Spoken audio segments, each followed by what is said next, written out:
Have you ever interacted with someone who has a very paranoid, conspiratory way of thinking about the world? And it's just so frustrating because nothing will get through to them. You may have come into contact with a conspiracy theorist out in the wild. In this video, I will explain why it's very unlikely that you will actually convince a conspiracy theorist to change their mind with evidence, and why it's honestly really difficult to be in any sort of relationship with them, whether it's romantic, family, friends, work, school, whatever. Now, a while back, I made an entire video on the psychology of conspiracy theorists, which covers what the research has to say on this topic. But today I want to go a little bit deeper into the specific ways of thinking and reasoning that people like this tend to engage in, because it shows up in everyday micro interactions. When you're dealing with someone who just has this undercurrent of paranoia, who chronically believes that powerful people are out to get them, including sometimes maybe you. And I'm going to be using Candace Owens' content as a case study for a lot of the things that I'm talking about.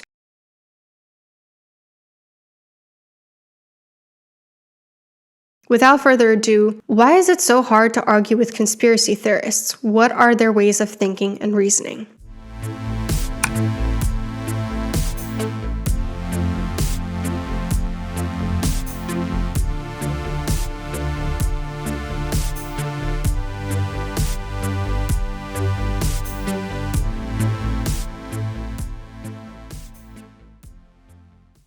Question before we get started: have you actually interacted with a conspiracy theorist? And how did that go for you? Let me know down in the comments. So the first thing I want to mention about the way conspiracy theorists think and reason is they use circumstantial evidence for their allegations. Circumstantial evidence are things that could raise red flags about something, but it's not proof. It requires you to reason in order to reach that conclusion. Circumstantial evidence is considered less strong in court, for instance, than direct evidence. For example, let's say that John accuses Jane of cheating on him. He says, "You've been working late and you started taking more care in how you look." But he has no direct evidence. He hasn't seen her, make flirty faces at her coworker. He hasn't found compromising text messages. He hasn't caught her in the act. He hasn't heard from someone else that she's having an affair. Is it understandable that John might wonder if Jane is cheating on him? Maybe, but it's not sufficient proof to be convinced of his conclusion, because there are other possible explanations too. Maybe she's decided to take work more seriously, or maybe she's trying to do self-improvement in the new year. Circumstantial evidence means that sometimes people are just going to be at the wrong place, wrong time. And motive is often a big one that conspiracy theorists use as circumstantial evidence. They'll say just because someone is motivated to do something, that's evidence that they actually did what they're being accused of. For example, let's say that Glenda accuses you of sleeping with your boss to get a promotion. But just because you're motivated to get a promotion doesn't mean you actually slept with your boss. So her being convinced of it based on only circumstantial evidence is a little bit shaky. So regarding Candace, to my knowledge, at no point has Candace presented any concrete evidence for any of her theories. For example, regarding her conspiracies about the Charlie Kirk assassination. It's all circumstantial, like people in the crowd wearing maroon. Here we go. We have this young man. This is after the shot. He's wearing maroon. Show you another person here sitting there under the tree after the shot, and he's wearing maroon. Show you another person here. We're going to come back to this person who is wearing maroon because his dad is going to say something publicly. 3 people, 1 shot, all of them alone, wearing maroon. We're going to come back to the guy at the top there who has the darker hat on, who's wearing maroon. Just like these strapping young men all wearing maroon. We've got this guy in the bush wearing maroon. I could go on and on. This person of how many people wearing maroon. I even have a video of someone holding a maroon shirt. Similarly, she's provided no direct evidence that Brigitte Macron is a man, only indirect proof, like the fact that she looks like her brother or doesn't have childhood photos. Now, people like Candace use circumstantial evidence to prove their accusations, despite the fact that the burden of proof is on them to provide tangible, concrete evidence. Take, for example, John and Jane. John can't suddenly demand that Jane prove she's not cheating on him without any evidence that she is. If he's going to make such a serious accusation, it's on him to have evidence to back up his claim. But paranoid conspiratory thinking flips this dynamic. It makes an accusation where the person being accused needs to prove their innocence. Instead of innocent until proven guilty, it becomes guilty until you prove yourself innocent. Suddenly it's, I'm 100% sure that you're guilty, and any attempt at you proving your innocence is actually going to be rejected. More on that in a second. So with Candace, the burden of proof is on her to provide evidence for the outlandish theories that she's perpetuating. But instead, she demands the people she's accusing to defend themselves against accusations she doesn't have direct proof of. Why should Brigitte Macron have to prove that she's not a man? Candace doesn't have any direct evidence that she does, and honestly, even if she did, who fucking cares? Candace's evidence is either circumstantial, like she looks like her brother, or hearsay from unverified sources. Let's find an example of this in the family sphere. Let's say that there's a dad who feels easily slighted by his son disrespecting him. His son left the dinner table without saying thank you, he disagreed with him during a discussion, and he made direct eye contact during conflict. But all these are negative interpretations of ambiguous behaviors. Just because his son didn't agree with him or made direct eye contact doesn't mean he was disrespecting him. That's just how the dad interpreted his behavior. But the dad still presents that as proof of wrongdoing. So then the son gets put in a position where he needs to prove his innocence and explain and justify every little thing that he does. However, the son will always fail at this, because another component of conspiratory thinking is they make unfalsifiable claims. An unfalsifiable claim is something that cannot be proven wrong. Like if I were to say to you, you watch anime in secret, I can prove it if, I guess, I catch you watching anime or admitting to someone that you watch anime, but you can't actually prove that you don't watch anime in secret because, maybe you do it when no one's watching. Another unfalsifiable claim is the claim that God exists. He's just invisible, so we can't actually prove that he does or doesn't exist. Or the elites are controlling us, but they hide all the evidence. If they hide all the evidence and they're so powerful, then we can't actually prove that they do or don't. So with Candace, how can we prove that it wasn't Israel or Egypt or the United States government that assassinated Charlie Kirk? We can't, because she says there's this mono government that controls everything and hides all the evidence. So it's an unfalsifiable claim. What's an example in everyday life of an unfalsifiable claim? Someone might say to you, you're using me for social status, and you can't actually prove your intentions, so it's unfalsifiable. In general, people who tend to have conspiratory thinking will use something called the mind-reading cognitive distortion and use their beliefs about what you think as evidence to their theory. And it can sometimes even turn into a delusion. It's like, I literally know what you think. I'm convinced I know what you think, even though I have no evidence of it. And you can't prove me wrong. I am so sorry that I look like Rudolph intermittently throughout this video.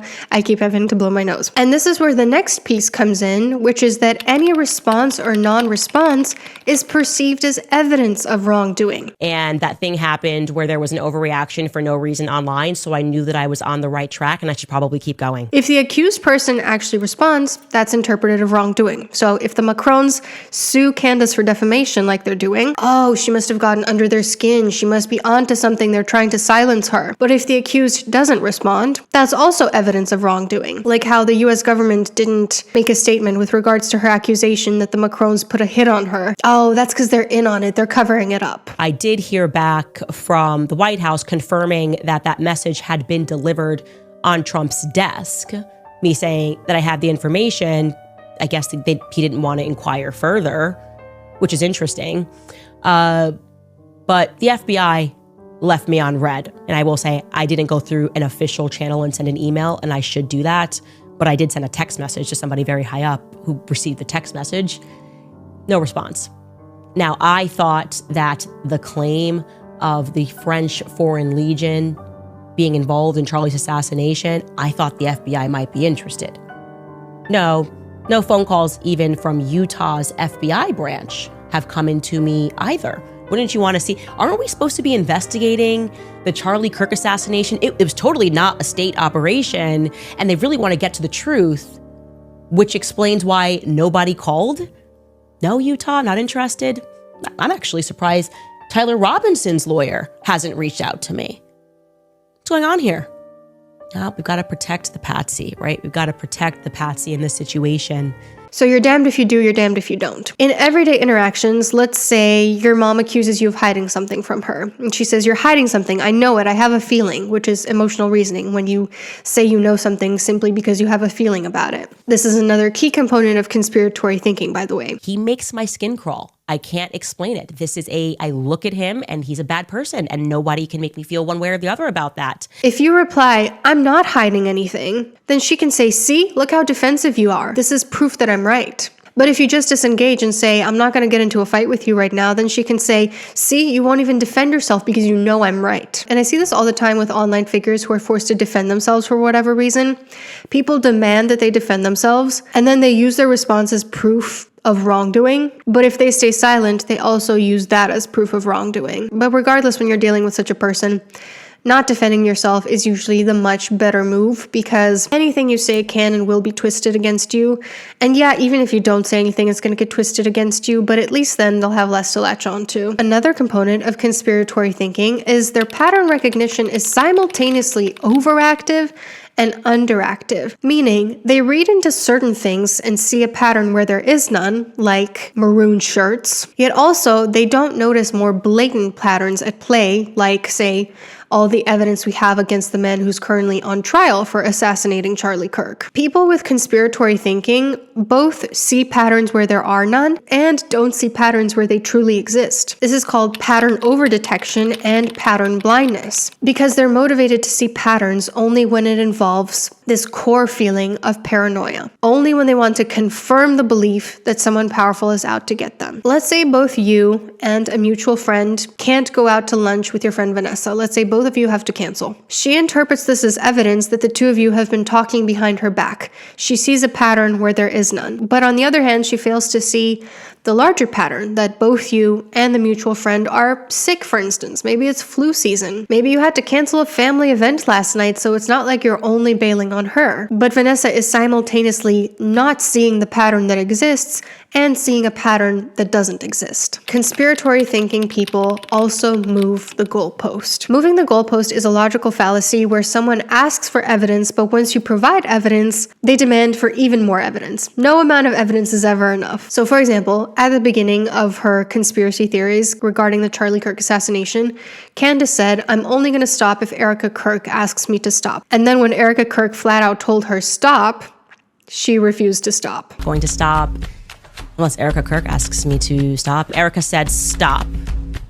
No. She was saying, no, I'm only going to stop if you tell me where I've lied. Again, like, I'm only going to stop if you prove to me an unfalsifiable claim, right? How does this look in relationships? Well, I once had a professor who would move the goalpost on exams. For example, he would ask for us, what does the prefrontal cortex do? And it was a paragraph answer worth 3 points. And so we would give 3 things, 3 examples of what the prefrontal cortex does. And he would mark us all down because, well, you didn't also cite that it does this and it does this. Nothing was ever enough. The goalpost was always moving, and the entire class was worried that we were going to fail. Now, if you actually disprove the conspiracy theory, that is also seen as proof of the theory's veracity. This is called a self-sealing belief, which is where you interpret any outcome, including the disconfirmation by evidence, as confirmation of the theory. For example, I don't know by the time I post this what else will have happened with Candace. It changes day by day. But as of today, when I'm filming this,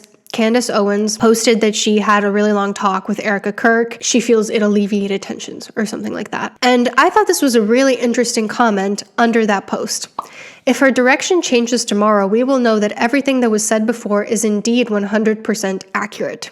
There is no circumstance under which such people will ever believe that their theory is disproven. Even evidence to the contrary, even somebody saying like, hey, actually I was wrong, actually new information came to light, is interpreted as evidence to their theory. This is related to confirmation bias, how we tend to dismiss evidence that disconfirms our beliefs, and we tend to prioritize evidence of our beliefs. And it happens a lot when people refuse to admit that they were ever wrong, likely because their belief is somehow tied to their identity, such as the identity of being a victim of the universe's elites. That is why there is no convincing these people. Even if literally the person spearheading these theories says, I changed my mind, They will never believe it. Also, dissidents are framed as enemies who are in on a big conspiracy. So Candace initially steered clear of accusing Erica Kirk of anything. But then, once Erica said stop and condemned the conspiracy theories, Candace also started criticizing her. So the way that this looks in day-to-day interactions is, let's say your friend Katie is telling you that she thinks your mutual friend Consuela has been turning everyone against her. And you politely disagree and you say, hey, I really don't think that Consuela did that. And you provide your evidence for why you think that. You then also become persona non grata, somebody who's in on it, who's in on Consuela's mastermind scheme. Anyone presenting evidence to the contrary of the conspiracy theory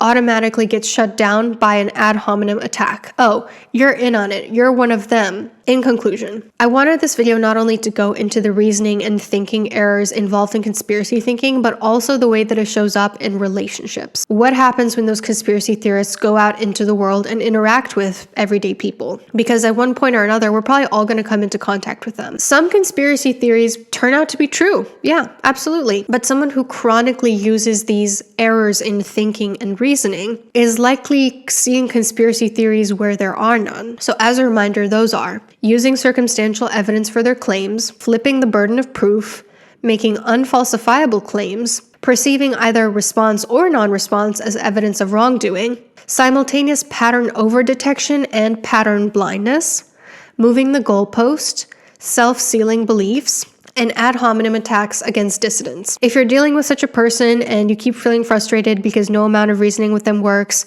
stop. It's not you, it's them. There's no winning when it comes to such a person, so you might as well stop trying. I hope you have a nice rest of your week. See you soon. Tell me what you want, what you need. Tell me, tell me, tell me, tell me what you want, what you need. Tell me, tell me, tell me, tell me.